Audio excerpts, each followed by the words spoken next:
Èní lọ́jọ́ ìbí ẹ, ẹ kú àṣeyẹ, ẹ̀mí aṣọ pọ̀ ẹ.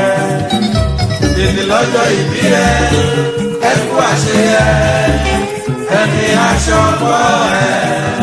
Ẹ̀yin ará ẹ kò ń gbóhùn mi náà, èmi ọ̀ṣọ́ èrùbù olígbọ̀ ohùn lọ́nà fún, èmi àfìlànà ṣọ́ọ̀ṣọ́bọ̀ ṣẹ̀nìṣẹ̀, orí kì ń roni, ìbí ń rònìyàn.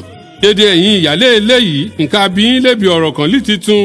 Ẹ̀sùn má gbà, moríkì ìdílé yín ń dán. Ẹ̀sùn má gbà, moríkì ìdílé ọkọ yín ń dán.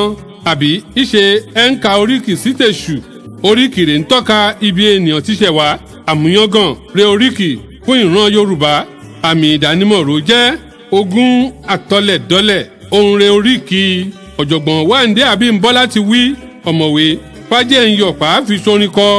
Ọ̀pọ̀ nínú àwọn oríkì ìran Yorùbá ohun rẹ̀ ń fi bí wọ́n ṣe jẹ́ akíkanjú hàn lójú ogun. Ipò yìí ìran Yorùbá wà láyé àtijọ́. Oríkì rèé a fi ń mọ̀ yẹn. Bàbá Àsàlẹ̀ Grand Patron His Royal Majesty Forum onígbèyìngbèyìn Kábíyèsí Aláìlúwà Ọba Festus Olúwọlé Mákindé dọmọ ọdún 73 lókè èèpẹ̀. Kábíyèsí kádé pẹ́ lórí kí bàtà pẹ́ lẹ́sẹ̀ ọba, tọmọdé tàgbà ìlú tọba ti joyè ìlú. Ẹ̀yẹ ká bá ọba Mákindé gbégbá ọpẹ́ ìdásí ẹ̀mí tó ihun èèyàn ń torí rẹ̀ gbàlù. Dédé ẹni Èdùmàrè bá dá sí 70 ọdún ìyẹn 70. Ọ̀wọ̀n yẹn re bàbá wa Olúgbọ́n ń perí, wọ́n ti wọ ẹgbẹ́ ọ̀kànràn. Dédé ẹni Èdùmàrè bá dá sí 80 ọdún ó lé. Ọ̀wọ̀n yẹn re ẹbọra o. Dédé ẹni Èdùmàrè bá dá sí 50 ọdún ìyẹn 90. Ọ̀wọ̀n yẹn rogbó. Dédé ẹni Èdùmàrè bá dá sí 80 ọdún ó dẹ̀ tún lé.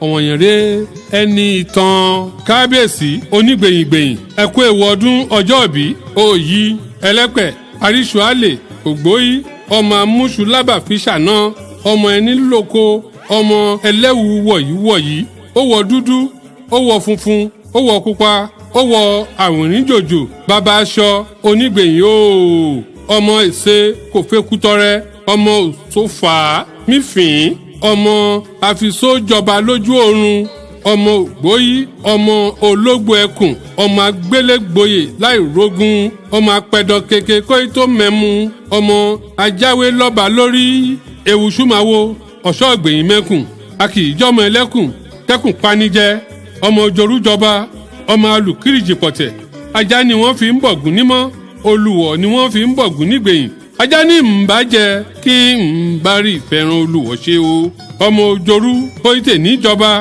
ọmọ ẹni alù bí ẹni lùlù ọ̀tẹ̀ bẹ́ẹ̀ bá rẹ́kùn ẹ wò ó fín ẹranko kẹ́ranko kò ń fín lóru o ọmọ apẹ̀dọ̀ kéke kóyítè ní mámẹ́mu òwúrọ̀ o ewúṣú kò máa wo ọ̀ṣọ́ ọ̀gbẹ̀yìn rèé mẹ́kùn ká tó réwúṣú ó dòwúrọ̀ la ọmọ ẹkùn fín tìrùtìrù gbẹ̀yìn o ọmọ olóògbùrùgbùrù ṣẹ̀gẹ̀ṣẹ̀gẹ̀ lọ́nà gbẹ̀yìn bàbá oníkálukú regbó ẹkùn wọ́n dé ẹ̀gẹ́ pupapupa wọn ò lè mẹ́kùn bọ̀ wálé gbòdè ẹ̀kẹta bàbá yín regbó ẹkùn níjọ́sí ó dé ẹ̀gẹ́ funfun ọ̀pá funfun ìtàgbé funfun ìmùsọ́ funfun ọjọ́ náà òun ròore igbó ẹkùn ó mẹ́kùn bọ èjìká òsìn òun re bàbá yín fi mẹ́kùn wálé ọmọ òjòrú kóyítè níjọba ìlú ìgbẹ̀yìn abiléjòrú ooo ìdágìrìgìrì tí dámọ lójú àlá ẹ̀yin ni mò ń pèun alémọ̀rẹ́rẹ́ bí eégún ọgbó padà wọ́n gẹ̀rẹ̀gẹ̀rẹ̀ wọ́wọ́ ajágá àṣẹ òkíákíá tí lọ́sọmí eégún lórí